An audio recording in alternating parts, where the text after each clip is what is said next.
A Rádio Uniso apresenta Rota Atípica.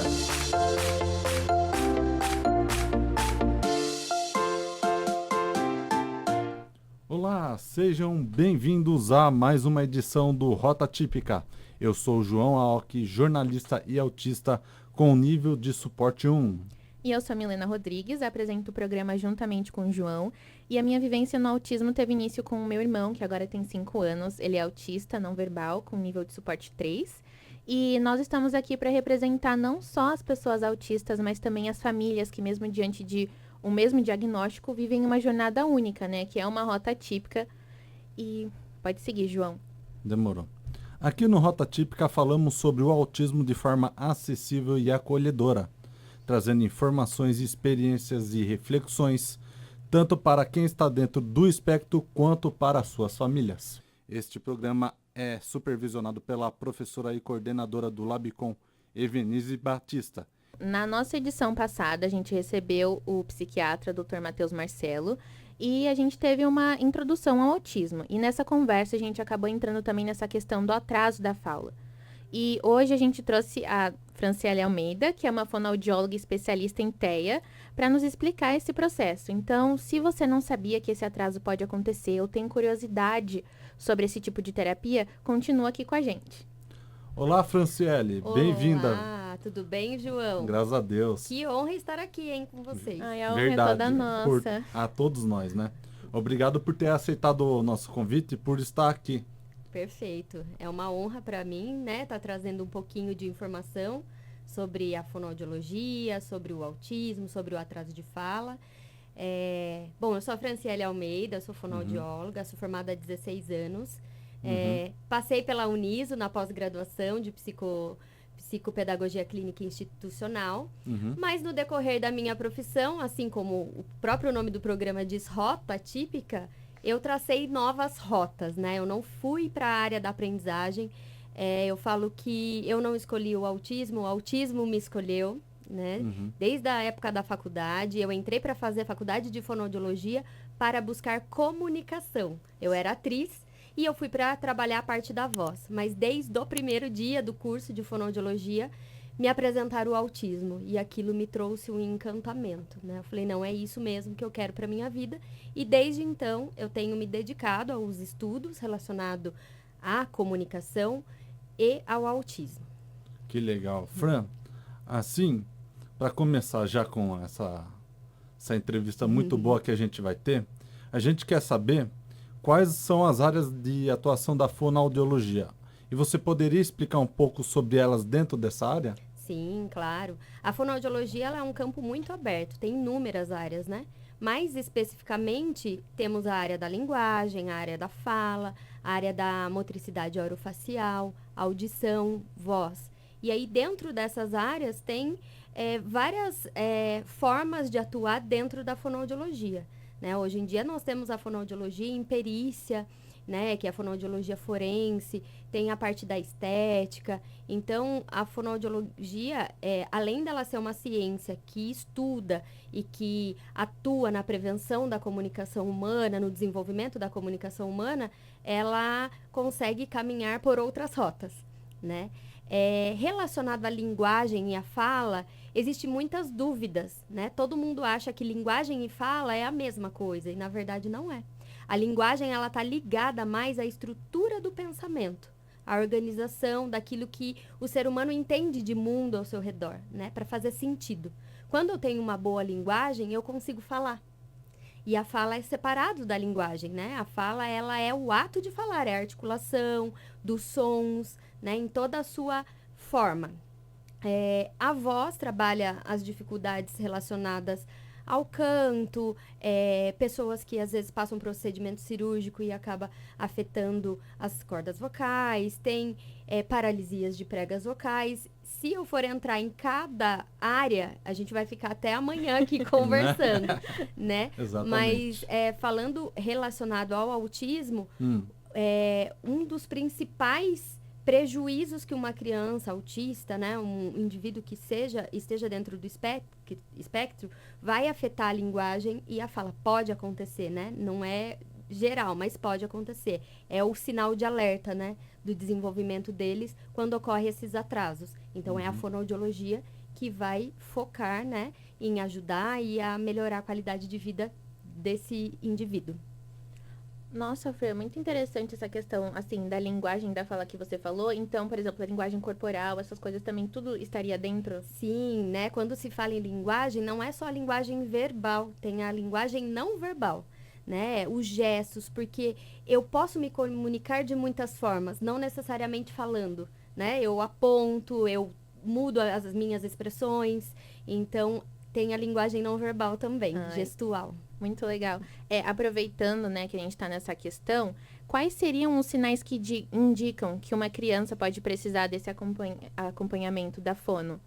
Ótimo, uma boa pergunta, né? Porque hoje a gente ouve falar assim, atrasou para falar, não tá, né, falando, uma criança lá com 2 anos, 1 ano e meio, ele está dentro do espectro, ele é TEA. Não necessariamente, né? O atraso de fala, ele não acontece somente quando a criança está dentro do espectro.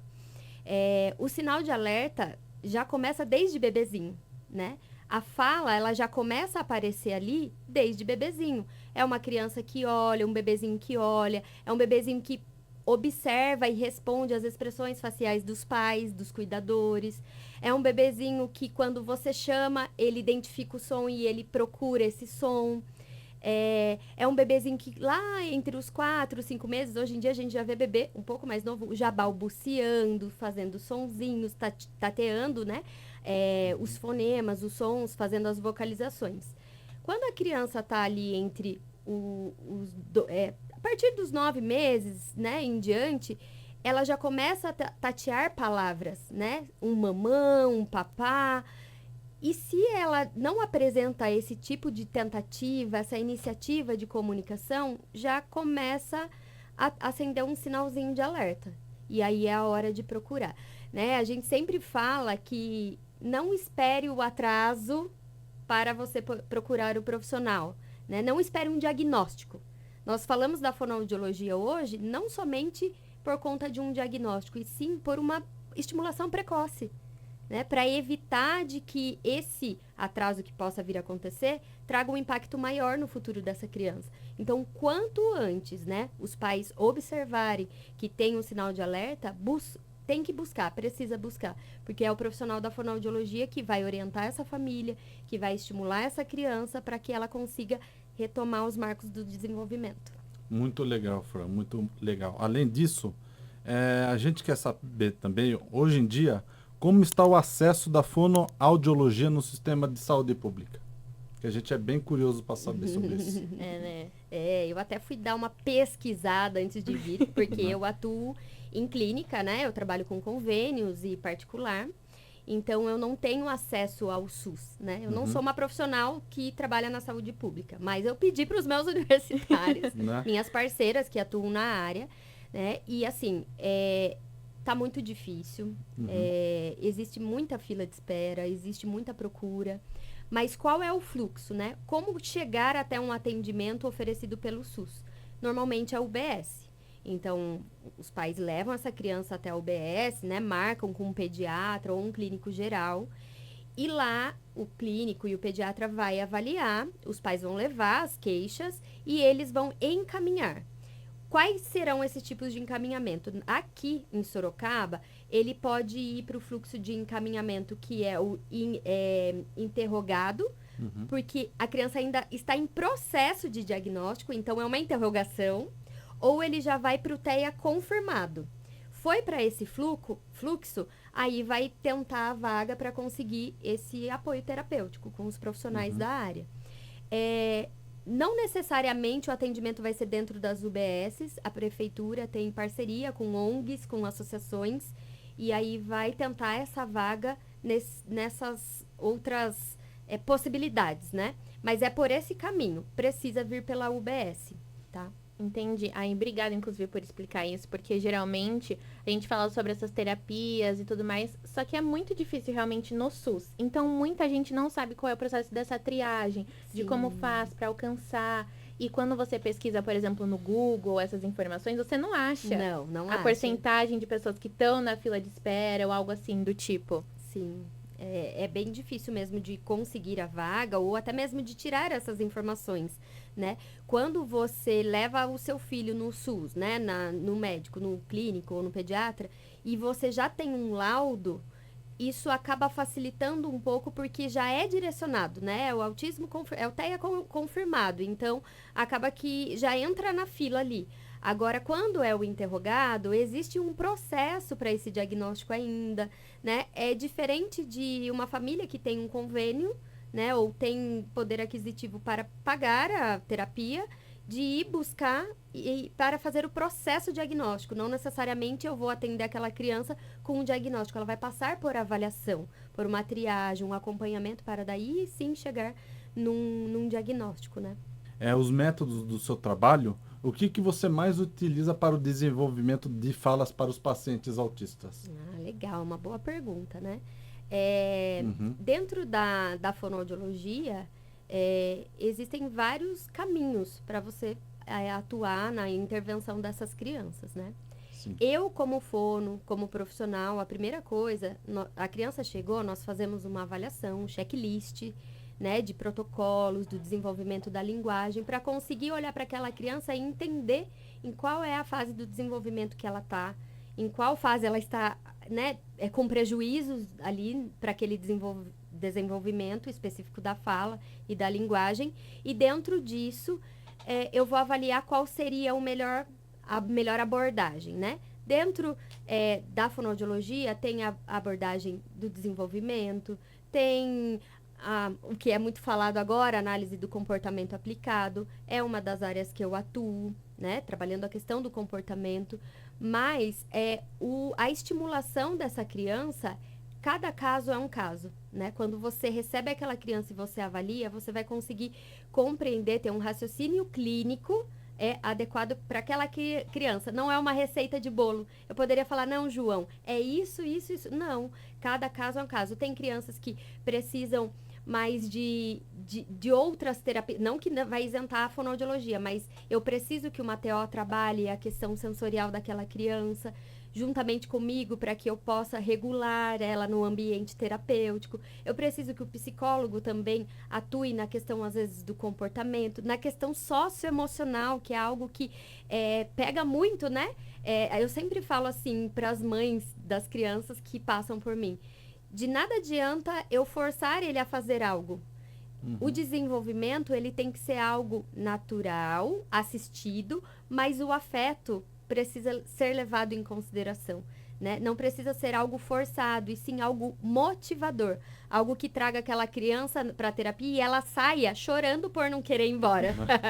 Tipo, Né? respeitar o lado dele e indo de forma gradual, de acordo com que ele vai evoluindo, né? Isso, né? Eu coloco muito assim, a terapia do afeto, do respeito e do raciocínio clínico é o que importa e o que vai fazer com que aquela criança desenvolva, né? A gente brinca assim, se ele tá chorando pra ir embora, eu tô no lucro. Por quê? Porque aquilo foi agradável, fez sentido Sim. pra ele, né? Ele quer voltar. Tem crianças que às vezes a mãe fala assim, você acredita que ele ficou a semana toda acordando e falando, hoje é dia da tia Fran? Hoje é dia da tia Fran? Por Ai, quê? que lindo. Amor. Por quê? Porque aquilo faz sentido pra Sim. ele. De nada adianta ter técnicas. Precisa, é importante ter estudo, atualização, para você ter esse raciocínio clínico. Se você não tiver um coração, um afeto, um amor pelo que você está fazendo, não vai adiantar, porque nós estamos trabalhando com seres humanos, e no meu caso, com crianças, Sim. né? Então precisa, sim, ter uma dedicação a mais, não é só a técnica. O coração também precisa bater ali mais forte. Ai, Com realmente, certeza. porque às vezes é muito estressante, né? As Sim. terapias e tudo mais. Por exemplo, o meu irmão, ele também faz fono. E quando ela manda, assim, vídeo pra gente que ele tá lá tocando pianinho, ou quando tá fazendo alguma coisa com os brinquedos, é tão gratificante Sim. isso. Inclusive, o João falou já pra gente que ele começou a falar com 6 anos, né, João? Com Você quer 6 falar um pouco desse seu processo? Como era pra você, essa parte das sim. terapias? Assim, Milene e Fran, esse meu desenvolvimento levou um tempo, tanto que eu só fui falar com 6 anos. Aí a doutora Cláudia Antila, ela me diagnosticou com 14 anos, entendeu? Certo. Nossa. Foi por aí, entendeu? Então, Aham. a partir daí começamos um processo de desenvolvimento. Certo. para ser o que eu sou hoje. Então, foi de lenta, gradual, como você trabalha, entendeu, Fran? Então, Sim. isso foi muito importante pro meu desenvolvimento, né? Então, com certeza você deve ter crianças que também Sim. fazem esse Sim, que ritmo gradual, entendeu? Sim, isso mesmo, né? A gente sabe que com a informação, com os estudos, o assunto está chegando, batendo na porta das famílias mais cedo, né? Tem muitas famílias que chegam com uma criança que nem completou 1 ano, falando, eu acho que ele tem um atraso, né? Mas tem casos como o João que chegam mais tarde, né? Mais tardiamente para buscar esse auxílio. Estamos vendo aí muitos serem diagnosticados depois de adultos, né? Que percebem que desenvolveu, que seguiu em frente, mas que ainda sente que tem alguma habilidade que ainda precisa ser trabalhada, algo que é mais difícil para ele, questão social, até comunicação. Então, de tudo isso, é importante as famílias se atentarem, né? E buscarem. Porque não é perdido, né? Como a Milene falou, é uma rotina, né? Cansativa, exaustiva para a família, sim. Mas vale a pena. Vale a pena porque eu sempre coloco assim para os pais, independente do momento que eles chegam para mim. É um bebê de 9 meses, de 3 anos, de 6 anos. Pai, agora é a hora. É nesse momento que ele precisa de estímulo. É a janela da oportunidade. Então, vamos correr atrás, vamos estimular para que ele consiga se desenvolver e trazer qualidade de vida, né? Isso é muito importante. Muito importante. Nossa, realmente. E, Fran, algumas crianças, quando não falam, elas têm um costume de gritar bastante. Por exemplo, o meu irmão, ele acaba gritando muito. Qual é a relação, assim, entre o grito e o atraso da fala? Teria algo assim?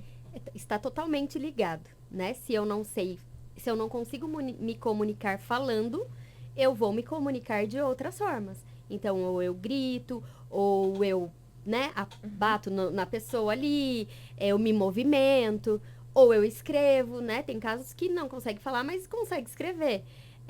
Então, está totalmente associado, sim.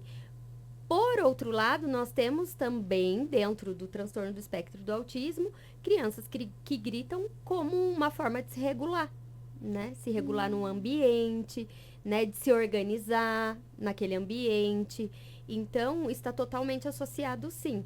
Tem como minimizar os gritos? Tem. Fazendo com que essa criança se comunique. E como ela vai se comunicar? Fazendo fono. Com certeza. Fazendo fono. Não necessariamente ela vai se comunicar falando.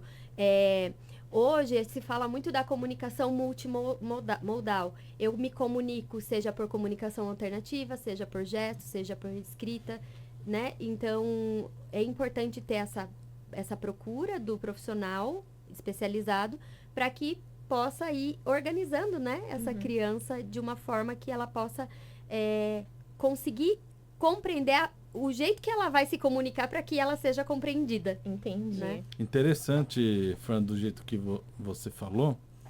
E eu quero saber também, como fonoaudióloga, não sei se essa pergunta vai parecer com as anteriores, o que você acrescenta em seu trabalho com seus pacientes autistas quando os mesmos já estão evoluindo em suas falas? Então, né, o que é importante acrescentar? Na verdade, assim, eu acho que eu posso até contar um caso. Pode, Claro, fica à vontade. com certeza. Né? Eu vou contar um caso de uma criança. Eu já até pedi autorização para essa família. Como a mãe dele falou, você tem autorização eterna para falar do caso do João. É João também. Olha só. O João chegou para mim com 4 anos. Ele não falava. A única coisa que ele falava era a palavra não. Era não para tudo. Tudo era não, não, não, não.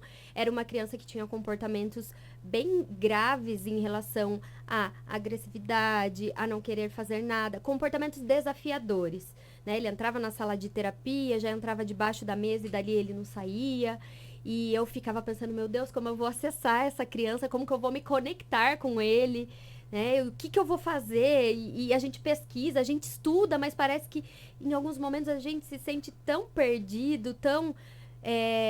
parece que a teoria não faz sentido, né? E aí eu comecei a entrar embaixo da mesa junto com ele, e ele me afastava, depois ele permitiu que eu ficasse, quando eu ficava fora ele me chamava para baixo da mesa, e ali eu fui trabalhando com o João, a parte lúdica, o brincar, que era bastante disfuncional, fomos ampliando o repertório, uma família espetacular que seguia todas as orientações. Tinha dias que o pai chegava com o João e o pai já olhava para mim e falava: Fran, hoje ele não vai entrar na sua sala, porque ele tá muito desregulado. E eu falava: não tem problema, ele não precisa entrar na minha sala, eu atendo ele aqui porque era uma clínica que tinha uma garagem, a recepção era uma garagem. Eu falava: eu atendo ele aqui na garagem, não tem problema, ele não precisa entrar lá.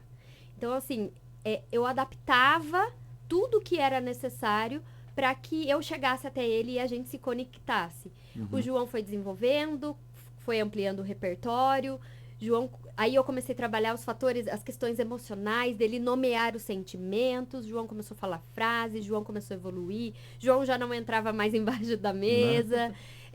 O não sumiu, ele entendeu o verdadeiro sentido do não, que o não, né, é uma negativa, nem sempre eu preciso falar não para as coisas. E aonde que eu quero chegar em tudo isso?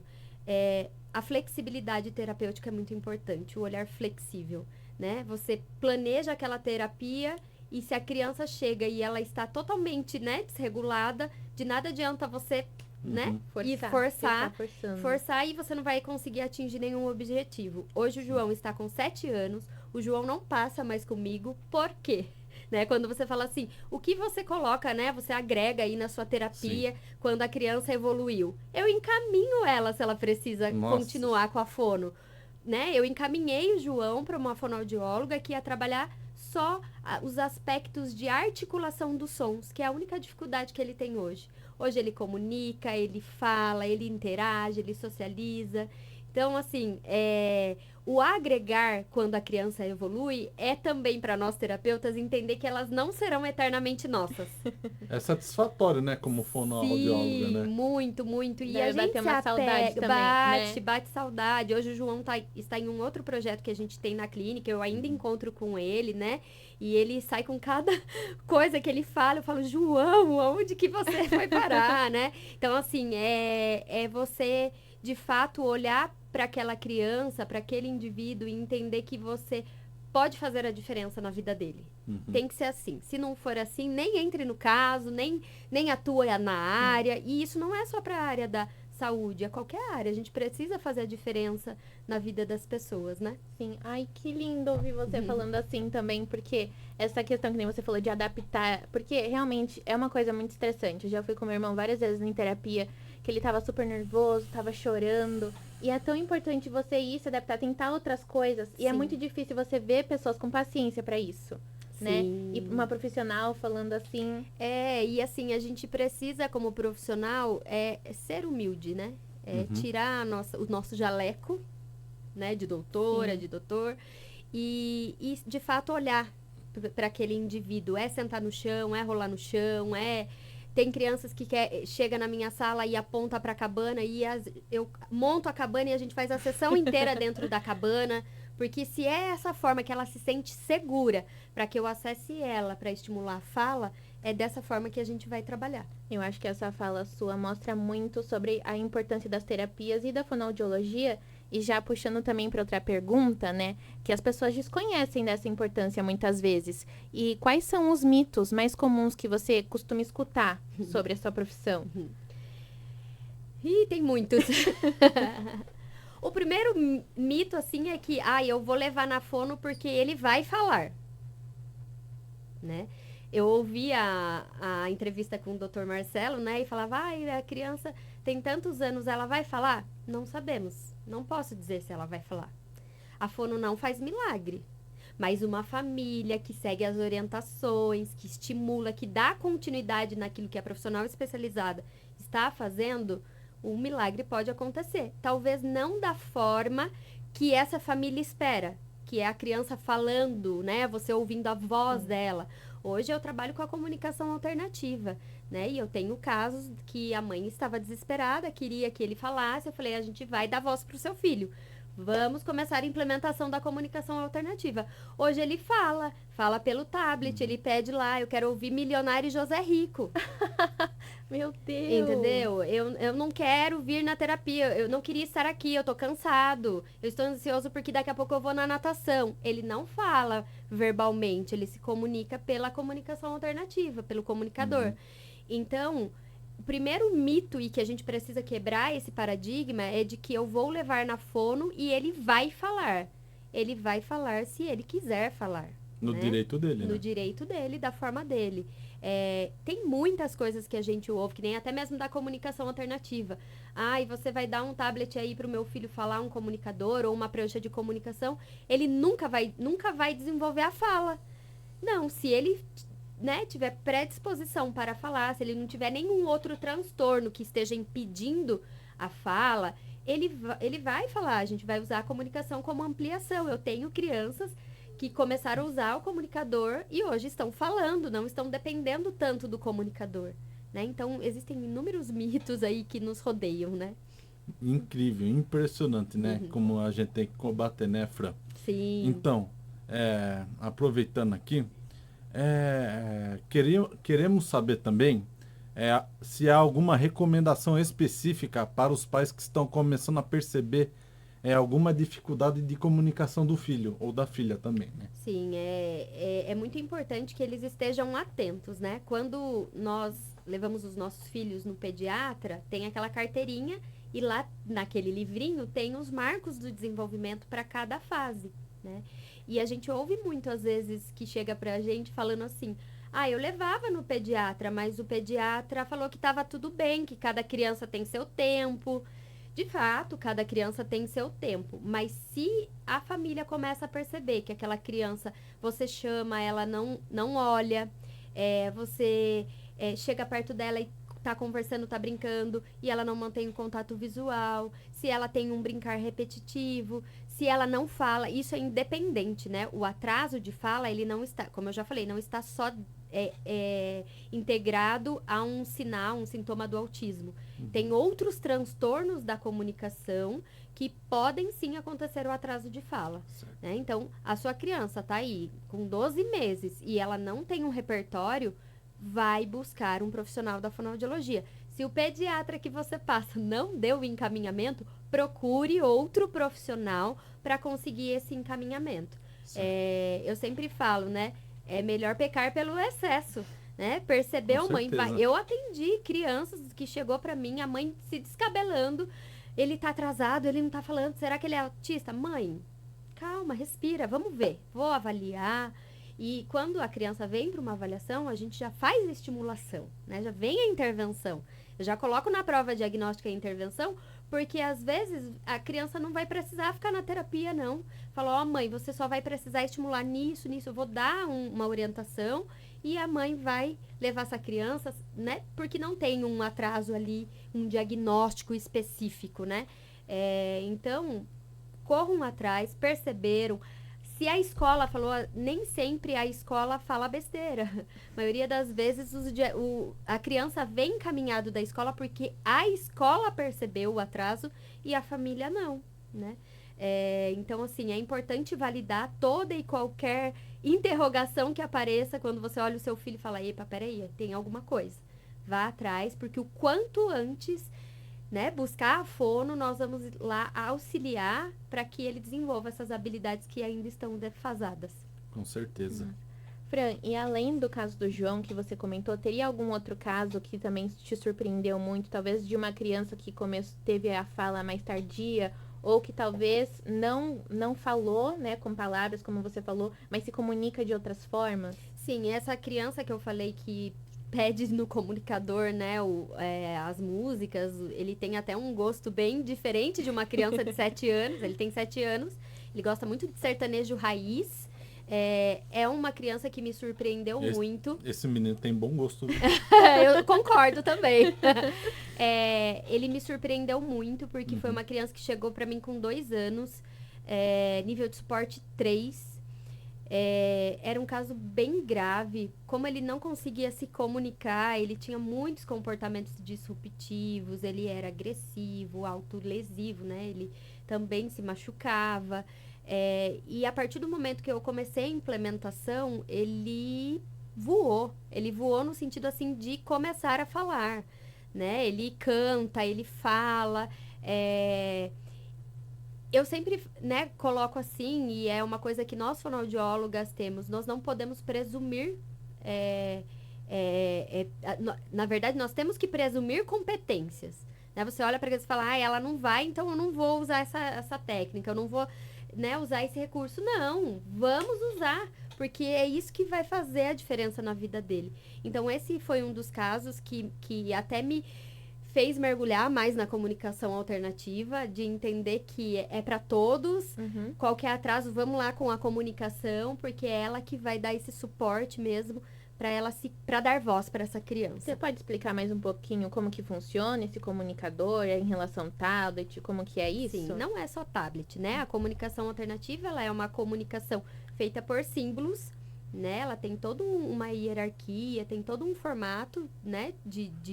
Para auxiliar nessa comunicação. Temos as pranchas de comunicação. É válido falar que cada criança tem que ser a sua, né? A gente vê muitas famílias pegando na internet, eu vou comprar uma prancha de comunicação para o meu filho.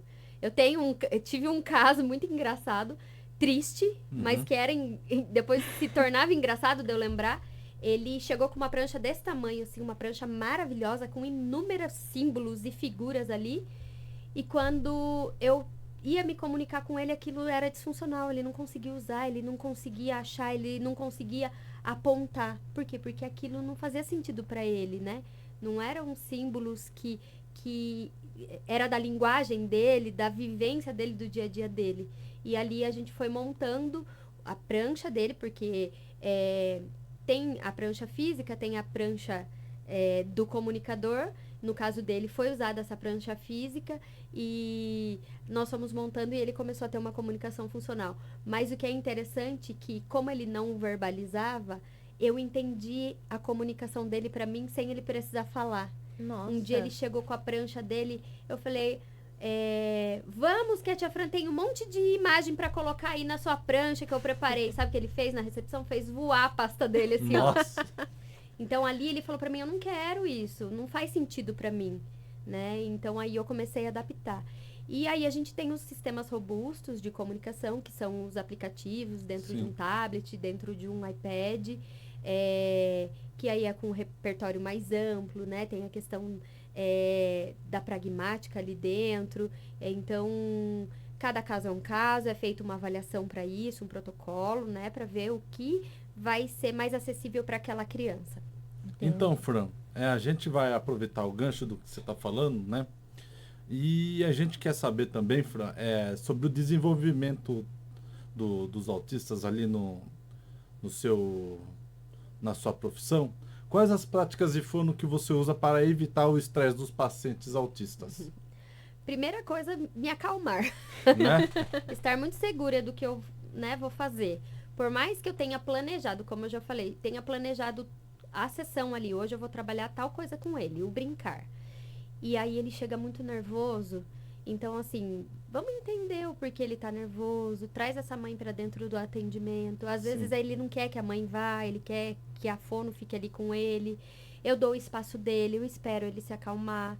Eu acho que assim, o respirar é muito importante, né? Porque de nada adianta eu tentar forçar algo se ele já está nervoso. É aquilo que a gente já falou lá atrás, né? Sim. Respeitar o espaço e ir gradativamente. Exatamente. Né? Se aproximando, chegando.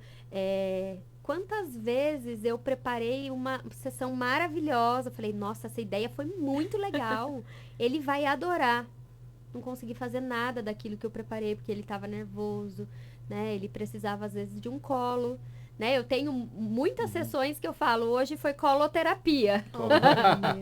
Né? Coloterapia, porque precisa do colinho, ou não, foi distância terapia. Ele ficou lá naquela parede, eu fiquei nessa, e aí eu fui mudando o foco, eu vim com uma bolinha de sabão, algo mais sensorial, vamos pegar umas bolinhas, vamos pular, sentar na bola de pilates, vamos correr na sala? Sim. Vamos correr na sala, ele precisa correr para se regular. Então, o olhar para aquele indivíduo e entender que a necessidade daquele momento não é a minha, e sim a dele, né, da forma que eu vou conseguir acessar ele, é muito importante. Muito importante mesmo, né, Milene? Com certeza. E assim, essa questão que nem você falou, às vezes a mãe, né, tá querendo ali envolver e o seu trabalho com ela também é complicado, né, esse relacionamento. E aí tem algum exercício ou dica que você pode dar para quem tá com uma criança que tá com atraso de fala? Estimular, né? Eu falo assim, não é pedir para a criança repetir o que você está falando, não. Você precisa trazer vivências de fala, né? A fala nada mais é do que a imitação do que eu ouço o outro falar, né? O adulto falando ali, outras crianças falando perto de mim. Eu sempre falo, leve a criança numa praça. A praça é um lugar, assim, para estimular a fala muito legal. Por quê? Porque ali tem muitos barulhos diferentes. Olha, o carro passou. Brrr, cadê o carro? Faz o som do carro, cadê?